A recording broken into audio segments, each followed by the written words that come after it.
dan itu tidak hanya untuk dibekalkan atau dihafalkan, tetapi karena itu muncul dari dalam diri mereka sendiri, kita harapkan itu lebih permanen sifatnya untuk lebih menghayati tentang Pancasila. Dan itu akan menjadi konten atau substansi dalam implementasinya untuk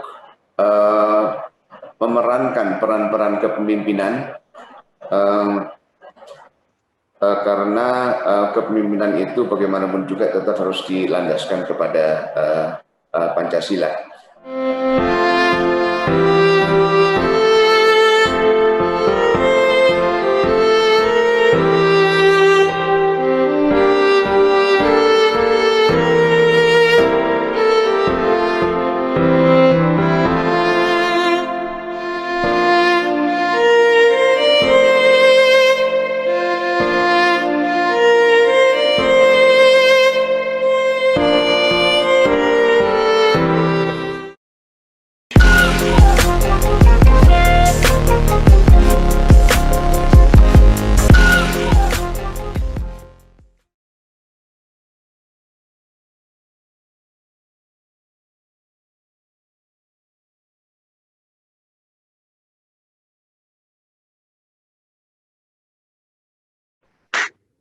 Assalamualaikum warahmatullahi wabarakatuh.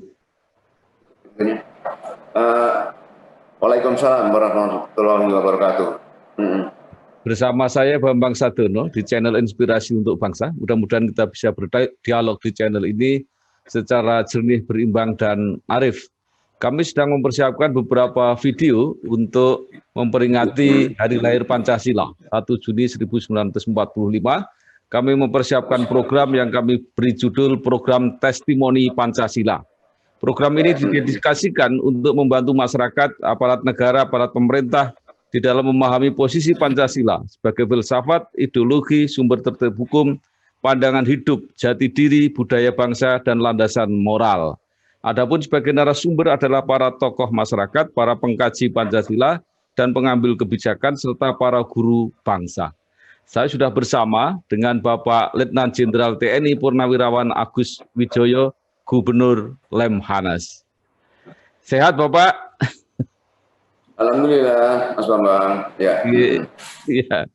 Pertama yang kami ingin tanyakan adalah bagaimana Lemhanas sebagai lembaga pendidikan tertinggi bagi para calon pemimpin nasional menerjemahkan Pancasila sebagai filsafat dan dasar negara sehingga bisa menjadi landasan dan model kepemimpinan yang ideal. Monggo Pak. Wah, itu panjang sekali pertanyaannya, Mas. Monggo. Selamat jalan selamat itu.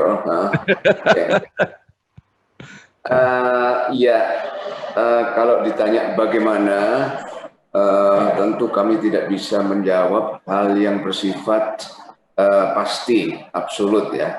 Tapi kita akan melihat sebetulnya bagaimana metodologi yang tepat supaya ini bisa dicerna, difahami oleh para peserta yang mengikuti pendidikan di Lemhanas dan nantinya dibawa sebagai lulusan untuk diimplementasikan di lapangan di dalam jabatannya masing-masing. Untuk itu kami melihat bahwa dari segi penyiapan pembekalan materi, maka materi itu harus sekomprehensif mungkin dan sifatnya adalah faktual. Materi itu adalah dari rumusan Pancasila, tentu minimal orang harus memahami. Pertama-tama tentu ada hafal apa itu sila-sila Pancasila ya. Terus kemudian kedua adalah memahami, dan yang ketiga adalah tidak kalah pentingnya sebetulnya proses bagaimana Pancasila itu dilahirkan dan apa latar belakang proses tersebut sehingga pemahaman para peserta itu utuh adanya. Kemudian ketika diberikan pembekalan tentang Pancasila itu sendiri, yang tadinya mungkin Pancasila lebih mendekati kepada metode pembekalan yang bersifat indoktrinatif, di Lemhanas ini sekarang mencoba untuk mengolah pembekalan itu lebih bersifat implementatif atau operasional, yaitu dengan membekalkan kepada para peserta itu cara berpikir kritis untuk tidak hanya menelan dan menerima materi pembekalan itu secara pasif seperti sebagaimana halnya di dalam pembekalan konvensional, tetapi juga untuk bisa mempunyai pendapat. Misalnya ditanyakan bagaimana pendapat Anda tentang implementasi Pancasila sehari-hari dalam kenyataan. Bagaimana yang terjadi di lingkungan Anda sekalian. Terus menurut Anda bagaimana pendapat Anda, kok bisa sampai terjadi seperti apa yang Anda simpulkan itu. Jadi lebih hidup, sehingga dengan demikian ketika mereka lulus dari Lemhanas, mereka sudah mempunyai bekal bukan hanya Pancasila itu secara normatif dari uraian harfiahnya, tetapi juga memahami kedalaman dari makna dan ruh yang ingin dicapai oleh Pancasila dan mengapa demikian dan dari mana datangnya. Bagaimana kita mencoba untuk membekalkan Pancasila itu secara aplikatif kepada para peserta di Lemhanas.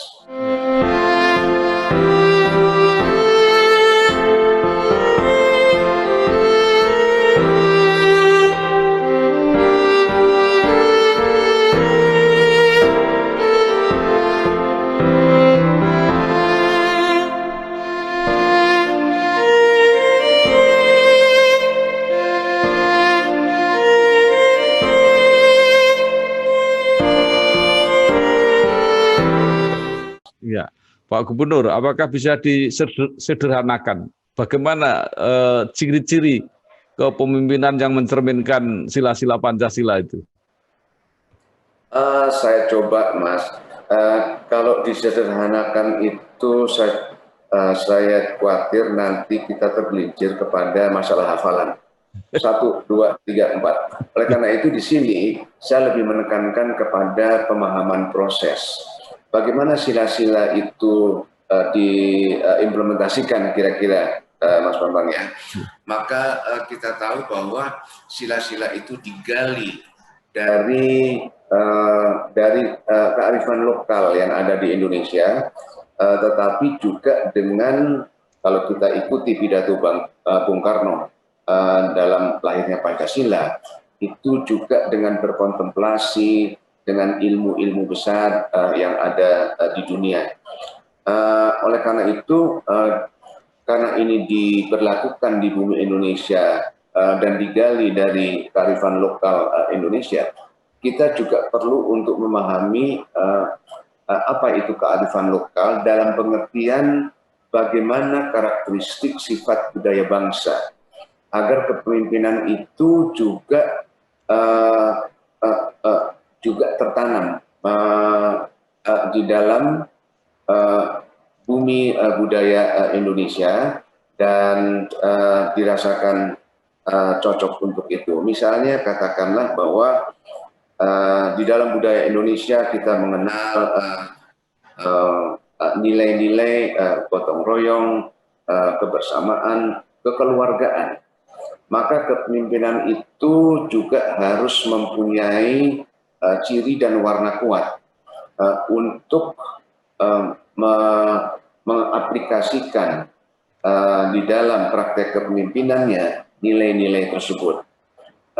Jadi dalam menjalankan peran kepemimpinan, kita tidak hanya terpaku kepada teori-teori kepemimpinan yang mungkin itu hanya bersifat universal, sama pada semua budaya, pada semua masyarakat, bahkan mungkin dalam latar belakang teorinya itu diambil dari budaya yang berbeda dari budaya Indonesia.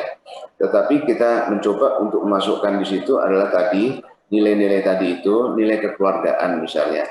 Kita inginkan bahwa pemimpin itu tidak hanya menjadi pemimpin formal dalam organisasi, tetapi pemimpin itu adalah pemimpin juga dalam kehidupan sehari-hari, formal maupun informal, yang dirasa selalu dicari di dalam masyarakat yang bersifat kebersamaan. Gitu. Nah, hal semacam itu diharapkan akan memberikan pengaruh kuat di samping prinsip-prinsip kepemimpinan yang bersifat universal. Saya lebih menjelaskan tentang apa itu dan dari mana dan mengapa seperti itu. Gitu Mas Bambang. Ya.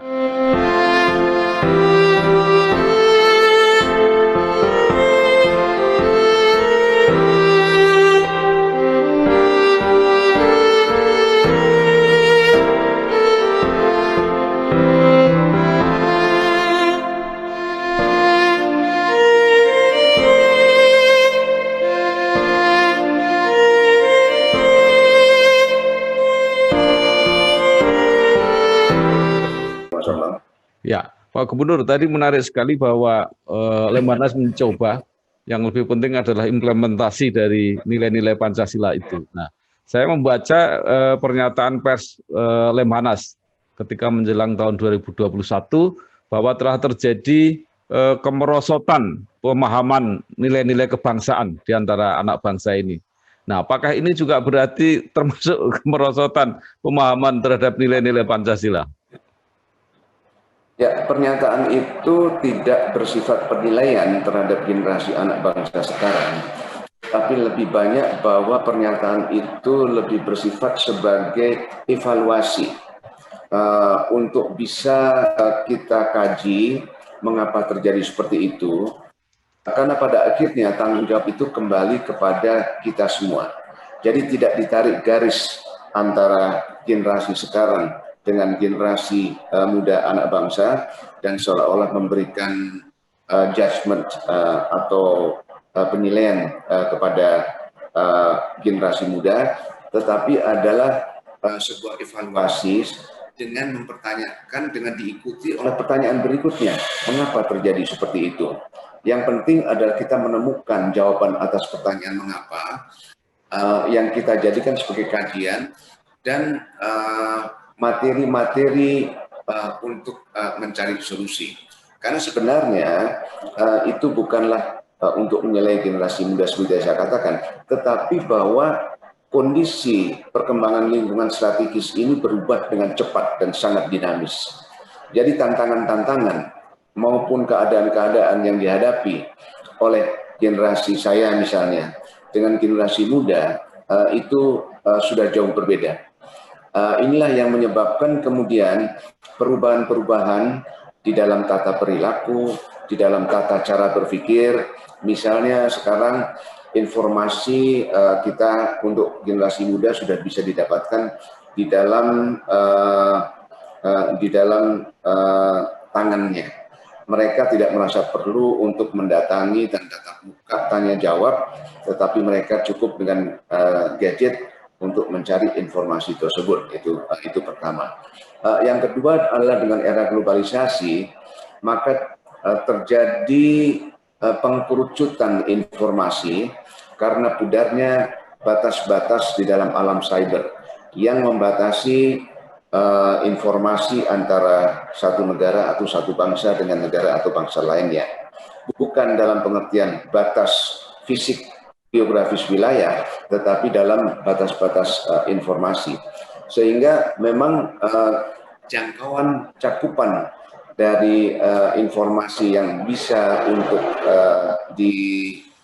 didapat itu jauh lebih luas. Sehingga tidak heran juga ada dari generasi muda sekarang itu muncul istilah-istilah seperti misalnya warga dunia. Dan tidak semata-mata untuk mengatakan adalah warga bangsa, tetapi sudah menjadi bagian dari global citizenship.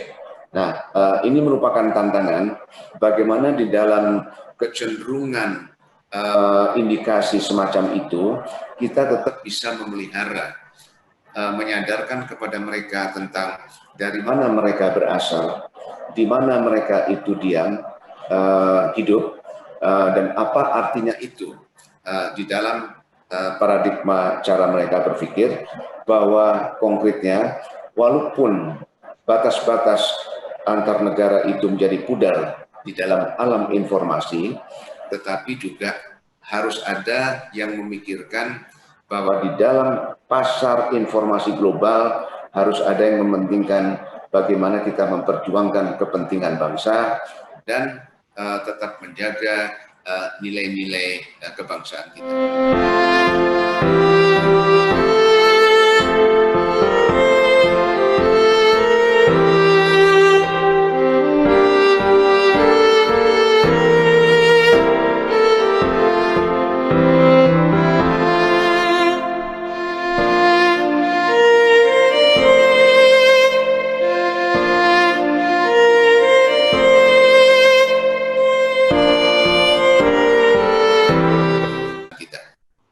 Ya, Pak Gubernur, yang menarik Lemhanas juga mengingatkan agar generasi muda harus mengetahui sejarah, peradaban, dan warisan budaya untuk membangun karakter dan identitas yang kuat.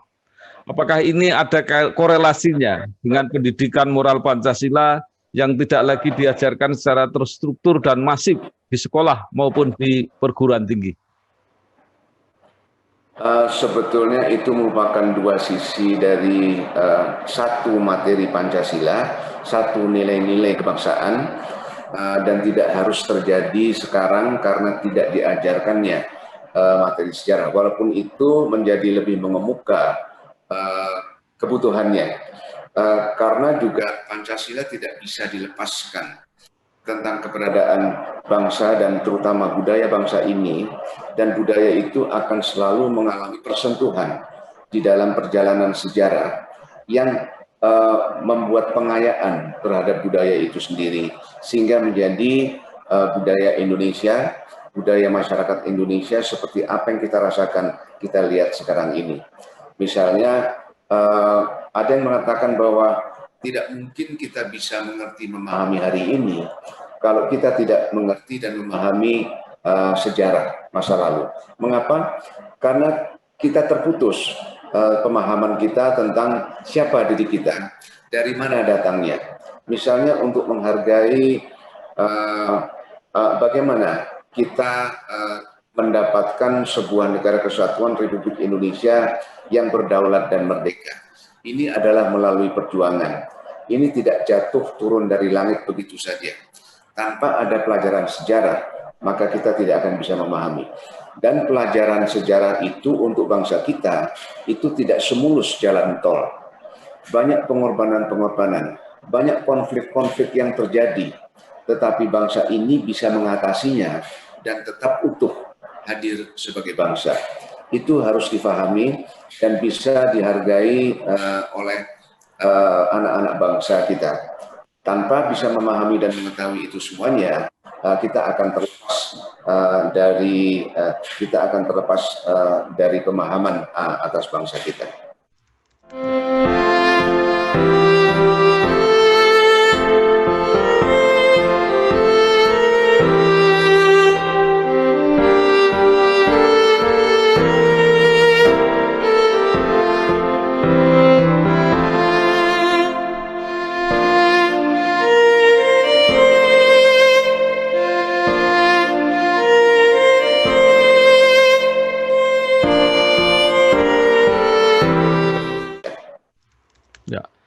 Pak Gubernur, sekarang penerapan implementasi Pancasila di sistem politik, terutama di sistem demokrasi kita. Sekarang ini banyak yang menilai bahwa demokrasi kita sudah terjebak dalam demokrasi yang formalitas dan pragmatis. Salah satu indikasinya adalah money politik yang merebak kemana-mana, dari bawah sampai ke tingkat-tingkat yang paling atas. Nah, pertanyaannya apakah ada solusi untuk mengembalikan konsep demokrasi ini sesuai dengan Pancasila? Solusi itu saya meyakini pasti ada. Masalahnya adalah bagaimana cara mencarinya dan apa solusi itu. Solusi itu ada dan bentuknya bagaimana akan bergantung dari pengkajian kita tentang sebabnya apa, mengapa itu terjadi, gitu. Dan kalau kita berkata tentang demokrasi, memang demokrasi itu adalah sebuah sistem baru untuk kita dalam masyarakat, walaupun kita mengatakan bahwa dari sejak dulu ketika kita merdeka tahun 45 kita sudah menerapkan demokrasi. Saya mungkin lebih menjabarkan kata menerapkan. Kita bereksperimentasi untuk mencoba mempraktekkan demokrasi, dan itu memberikan kita berbagai ragam pengalaman di dalam berbagai ragam situasi. Jadi walaupun kita mengatakan bahwa kita menganut demokrasi dan kita menganut Pancasila sebagai dasar negara yang tidak pernah berubah, tetapi secara politik, secara sistem demokrasi, kita mengalami berbagai macam eksperimentasi demokrasi dan berbagai bentuk demokrasi. Mungkin tidak banyak yang menyadari bahwa di dalam sejarah kita banyak mengalami demokrasi parlementer. Kita mencari bentuk demokrasi presidensial. Kita terjebak bahwa demokrasi presidensial itu adalah dua partai. Tetapi ketika pada pemilu 2019 kemarin terjadi dua calon, nyaris masyarakat ini terpecah menjadi dua, terpolarisasi. Nah, kita sedang mencari untuk memahami, mendalami apa itu demokrasi. Demokrasi juga seperti budaya tradisional kita yang sebetulnya kita nyaman di bawah otoritas pemimpin, karena kita melihat bahwa otoritas pemimpin itu merupakan wahyu yang diturunkan, sehingga kita melihat bahwa lembaga kekuasaan yang dipegang oleh pemimpin itu adalah sakral, dan bahwa segala sesuatu yang diputuskan oleh pemimpin adalah untuk kepentingan kita, untuk kesejahteraan kita. Ini adalah berasal dari budaya tradisional yang sebetulnya kita merupakan rakyat dari sebuah sistem politik kerajaan atau kesultanan. Kita harus beralih bertransformasi menjadi rakyat dari sistem politik demokrasi. Ini tidak mudah. Tidak mudah, dan tadinya kita mengira karena kita adalah masyarakat yang selalu mencari pemimpin, tidak bisa hidup tanpa pemimpin. Kita berharap pemimpin yang ada itu diberikan kepada kita adalah pemimpin yang sempurna, yang sebetulnya itu tidak ada. Dan celakanya lagi, kita harap pemimpin seperti itu diturunkan oleh demokrasi, yang tidak pernah merupakan janji demokrasi. Mengapa? Demokrasi rohnya, semangatnya itu adalah kedaulatan rakyat. Demokrasi bukan untuk menjanjikan pemimpin yang terbaik, yang paling kompeten, tetapi di dalam demokrasi kita memilih pemimpin yang bisa sah dan konstitusional untuk mengatakan dia mewakili aspirasi kita. Kita terkecoh di situ, dan sampai saat sekarang berbagai komponen masih bergumul untuk mencoba mencari the real meaning dari demokrasi itu. Jadi oleh karena itu kalau kita mengatakan bahwa masih ada money politics itu tidak hanya ada persoalannya di money politics, tetapi akan terkait dengan elemen-elemen aspek-aspek yang lebih luas. Misalnya, karena calon itu dicalonkan oleh partai politik, bagaimana hubungan partai politik dengan calon? Siapa yang membiayai? Bagaimana partai politik membiayai dirinya sendiri? Yang selanjutnya juga akan mengalir kepada bagaimana partai politik mendukung calonnya, terutama dari dukungan dana. Hal-hal semacam itu yang perlu kita lihat untuk bisa mendapatkan solusinya, dan tentunya pada akhirnya adalah kalau bisa kita temukan solusinya, kita harapkan bahwa kita sudah menjadikan warga negara itu di dalam upayanya dalam profesi masing-masing itu tetap menjadi warga negara yang baik, yaitu dengan mematuhi segala ketentuan regulasi peraturan undang-undangan yang mengikat dirinya di dalam kegiatan apapun, termasuk ketika pencalonan untuk masuk di dalam sistem kompetisi memperebutkan kekuasaan secara konstitusional.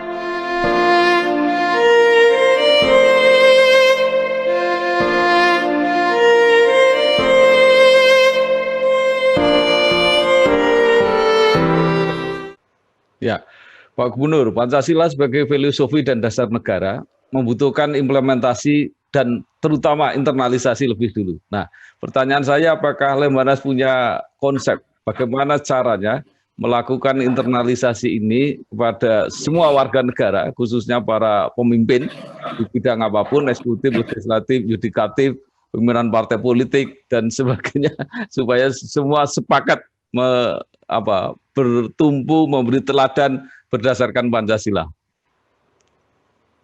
Nah, kalau saya dengar dari Mas Bambang itu harapan itu berat sekali tugas Lemhanas. Tapi gini, Lemhanas itu pada dasarnya adalah lembaga pendidikan ditambah dengan pengkajian, karena Lemhanas tidak dimandatkan atau tidak pernah menerima mandat secara konstitusional untuk mengoperasikan materi-materi yang dibekalkan kepada pesertanya atau temuan yang dihasilkan dari pengkajian-pengkajian yang dilakukannya. Jadi yang kita harapkan adalah bahwa kita harapkan pembekalan kita akan berhasil untuk bisa difahami, dihayati oleh para peserta ketika mereka lulus. Itu pun juga dikatakan Lemhanas mendidik pemimpin-pemimpin bangsa pada tingkat strategis, tetapi itu pun juga kita tidak membentuk pemimpin, kita meningkatkan kemampuan dan kapasitas pemimpin, karena para peserta yang dididik di Lemhanas itu sudah menjadi pemimpin, dan pemimpin tidak bisa hanya dicetak hanya di Lemhanas selama 7 bulan. Proses membentuk kepemimpinan adalah proses sepanjang hayat, mulai dari sejak dia sadar bahwa dia ingin menjadi pemimpin dan dia menjalankan peran pemimpin terus-menerus dengan bisa memanfaatkan, mengambil pelajaran dari pengalaman-pengalaman yang dia dapatkan sepanjang perjalanan di dalam peran pemimpinnya. Dan itu yang kita harapkan, sehingga melalui alumni-alumni Lemhanas kita membentuk katakanlah pulau-pulau yang terdiri dari agen-agen pembentukan nilai-nilai wawasan kebangsaan, dan kita harapkan dari pulau-pulau tersebut itu disebarkan di dalam pengaruhnya karena mereka pemimpin, dan itu bisa menyebar di tengah masyarakat, di samping Lemhanas mengadakan pengkajian-pengkajian langsung terhadap fenomena yang berkembang di tengah masyarakat. Seperti itu, Pak Bambang. Ya.